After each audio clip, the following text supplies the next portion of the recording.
बिस्मिल्लाहिर्रहमानिर्रहीम। नेक्स्ट हमारे पास यूनिट है इकोसिस्टम। उसमें पहले हम एक टर्म के बारे में पढ़ेंगे, डेट इज़ इकोलॉजी। इकोलॉजी में हम इको कहते हैं, मतलब इकोसिस्टम जो हमारे पास होता है, इन्वामेंट के अंदर दो चीज़ें होती हैं, एक होता है बायोटिक फैक्टर और एक होते हैं एबायोटिक फैक्टर। बायोटिक का मतलब होता है लिविंग थिंग्स, ठीक है, और एबायोटिक का मतलब क्या होता है, नॉन लिविंग थिंग्स, ठीक है। तो ये जो लिविंग थिंग्स और नॉन लिविंग थिंग्स का आपस में जो इंटरेक्शन होता है, इसकी स्टडी को हम क्या कहते हैं, इकोलॉजी। आपको पता है लॉजी जो वर्ड है उसका मतलब क्या होता है, स्टडी। दूसरा वर्ड है हमारे पास इकोसिस्टम। कहते हैं कि इकोलॉजी को जो सबसे बड़ा यूनिट है ना, उसको हम क्या कहते हैं, इकोसिस्टम।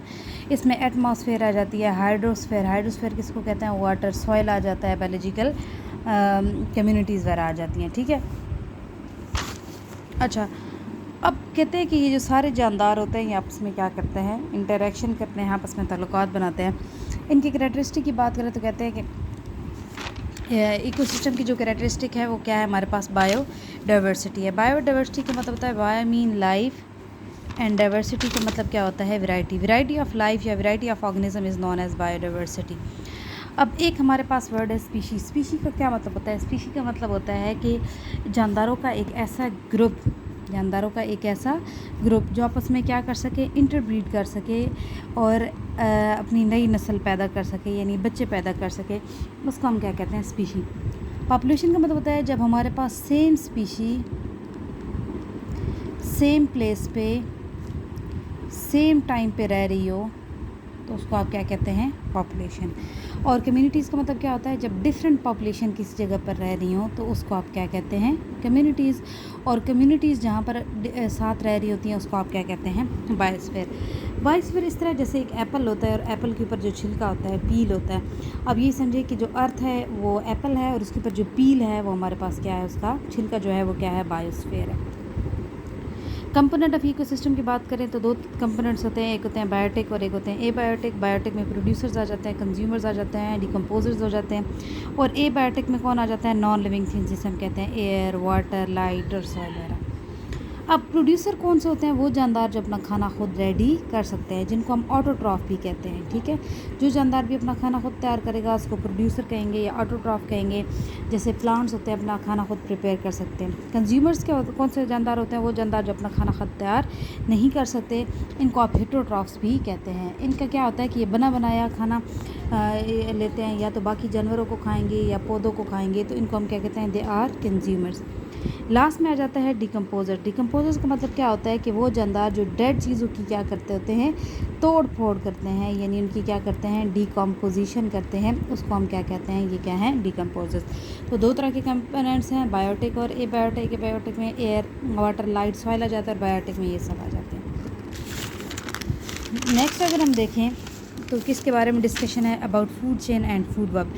अब कहते हैं जो ऑटोट्रॉफ्स होते हैं, जो अपना खाना खुद तैयार करते हैं, जिनको हम प्रोड्यूसर्स भी कहते हैं, वो खाने का ज़रिया है, किसके लिए, हेटेरोट्रॉफ के लिए। अब जो प्लांट्स होते हैं उनको कौन खाता है, एनिमल्स, और एनिमल्स को कौन खाते हैं, अदर एनिमल्स। जैसे कि गाय है वो पौधों को खाती है, ठीक है, तो उस गाय को कौन खाता है, ह्यूमन खाता है। कहते हैं जब भी हमारे पास एक जानदार दूसरे को खाता है ना, तो उस दौरान दो चीज़ें ट्रांसफ़र होती हैं, एक होती है एनर्जी और एक होते हैं न्यूट्रिएंट्स। अब फूड चेन का मतलब फॉर एग्जांपल क्या है कि मैं कहती हूँ कि सबसे पहले हमारे पास कौन है, ग्रास को कौन खाता है, ग्रास होपर को कौन खाता है, स्पैरो, और स्पैरो को कौन खाता है, ईगल। अब ये एक चेन है, इस चेन को आप क्या कहते हैं, फूड चेन। देखिए इस चेन में क्या क्या चीज़ें ट्रांसफ़र हो रही हैं, इसमें दो चीज़ें ट्रांसफ़र हो रही हैं, एक हमारे पास एनर्जी है और दूसरा हमारे पास क्या है, न्यूट्रिएंट्स हैं। तो इस चीज़ को आप क्या कहते हैं, ये क्या है, फूड चेन।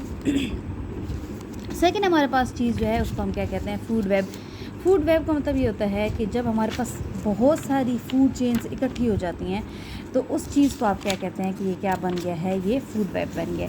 जैसा आप इस डायग्राम में देखें, सबसे पहले ग्रास है, ग्रास को कौन खा रहा है, रैट को कौन खा रहा है, आउल को कौन खा रहा है, डॉग। फिर ग्रास है, ग्रास को कौन खा रहा है, बीटल को कौन खा रहा है, आउल, और बीटल को कौन खा रहा है, फॉक्स। फिर ग्रास को कौन खा रहा है, रैबिट को कौन खा रहा है, डॉग।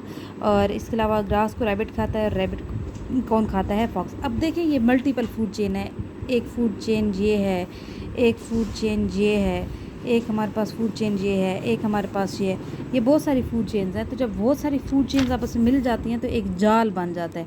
उस जाल को हम क्या कहते हैं? वेब। तो इसको आप क्या कहते हैं? ये हमारे पास क्या है? That is food web. Next हमारे पास है ट्रॉफिक लेवल।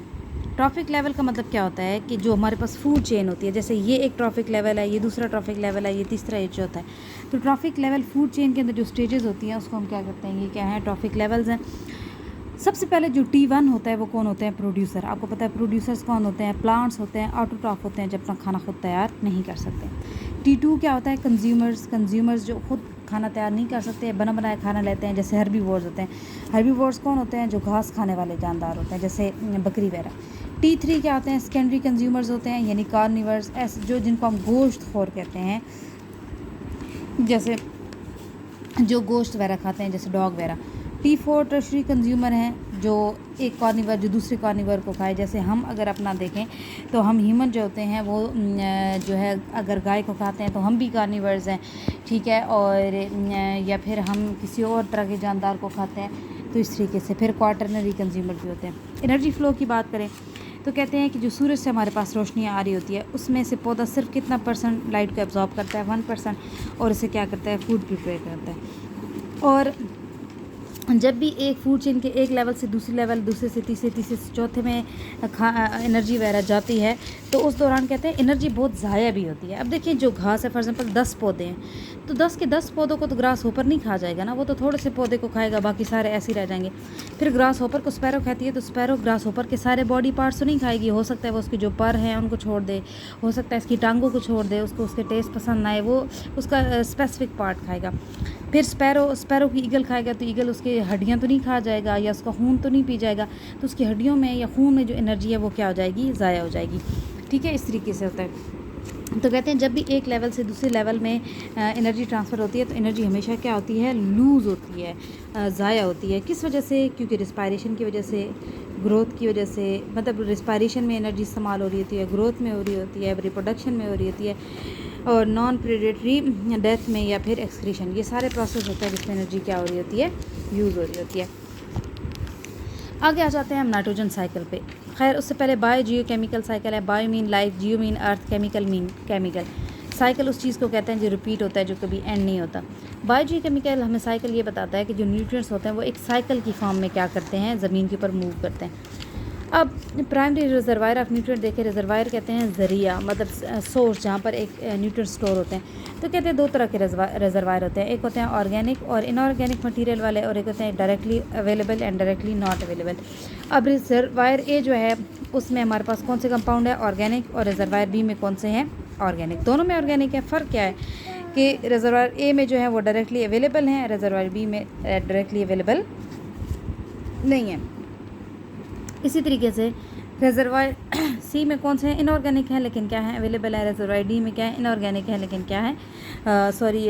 अवेलेबल है, और ये हमारे पास क्या है? अनअवेलेबल है, ठीक है। तो ये चीज़ आपने देख लेनी है। अब हम आ जाते हैं एक बड़ा इंपॉर्टेंट टॉपिक है जिसको हम कहते हैं नाइट्रोजन साइकिल। आप सबको पता है कि हमारी एटमॉस्फेयर में 21% क्या होती है? नाइट्रोजन, 78% क्या होती है? नाइट्रोजन होती है। लेकिन पौधे या ह्यूमंस या एनिमल्स डायरेक्टली हवा के ज़रिए, सांस के ज़रिए उस नाइट्रोजन को अंदर लेकर जाके उसको इस्तेमाल नहीं कर सकते। उसका एक प्रोसेस होता है जिसके ज़रिए नाइट्रोजन को अंदर लेकर जाया जाता है। अब नाइट्रोजन जो है वो उसका मकसद क्या है? हमें क्यों चाहिए नाइट्रोजन? क्योंकि हमारा न्यूक्लिक एसिड बनाता है, यानी DNA, RNA, हमारे ATP बनाता है, हमारे प्रोटीन बनाता है। तो अब सवाल ये पैदा होता है कि हवा से वो जो नाइट्रोजन है वो हमारे जिस्म में कैसे जाएगी? उसका सबसे पहला स्टेप होता है अमोनिफिकेशन। कहते हैं जब भी कोई जानवर या पौधा मर जाता है तो वहाँ पर कुछ सैप्रोफिटिक बैक्टीरिया और फंजाई होते हैं। सैप्रोफिटिक बैक्टीरिया और फंजाई वो होते हैं जो डेड चीज़ों के ऊपर रहते हैं, उनकी तोड़ फोड़ करते हैं और उनसे वेस्ट मटेरियल हासिल करते हैं, कार्बन डाइऑक्साइड, अमाइनो एसिड। अब यहाँ पर जो जानदार मर जाता है या पौधा मर जाता है तो जो जब उसकी तोड़ फोड़ होती है तो मेनली क्या हासिल किया जाता है? Amino acid. इस अमाइनो एसिड को किस में कन्वर्ट किया जाता है? अमोनिया या अमोनियम आयन में। तो ये जो प्रोसेस है जिसमें हमारे पास डेड चीज़ों से अमाइनो एसिड से क्या बनाया जाता है?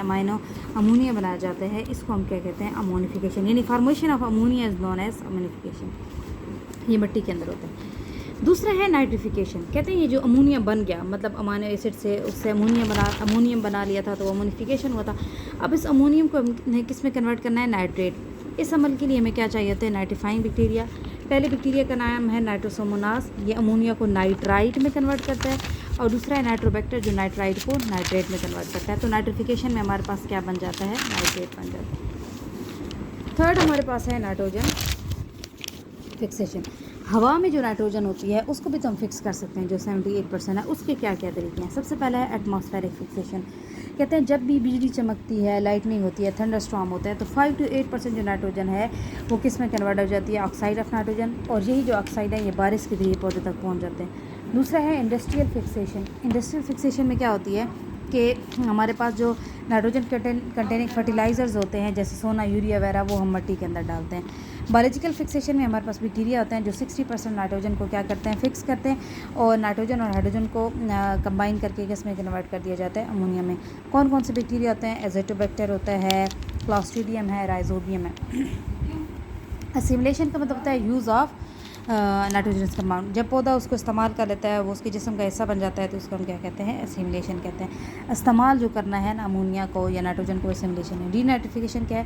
कहते हैं मिट्टी के अंदर नाइट्रोजन पड़ी होती है ऑक्साइड की फॉर्म में, और पौधे को जो है ना ऑक्सीजन की बैक्टीरिया वगैरह को ऑक्सीजन की कमी हो जाती है, तो उस दौरान ये जो हमारे पास नाइट्राइट वगैरह होते हैं उनको तोड़ना शुरू कर देते हैं ताकि इनको ऑक्सीजन मिले। तो नाइट्राइट से क्या बनता है, नाइट्रेट, फिर NO फिर किसके साथ मिल जाता है, N2O के साथ, और दोबारा हमारे पास क्या बन जाती है, नाइट्रोजन। डीनाइट्रिफिकेशन का मतलब होता है दोबारा नाइट्रोजन को हवा में एंटर करना।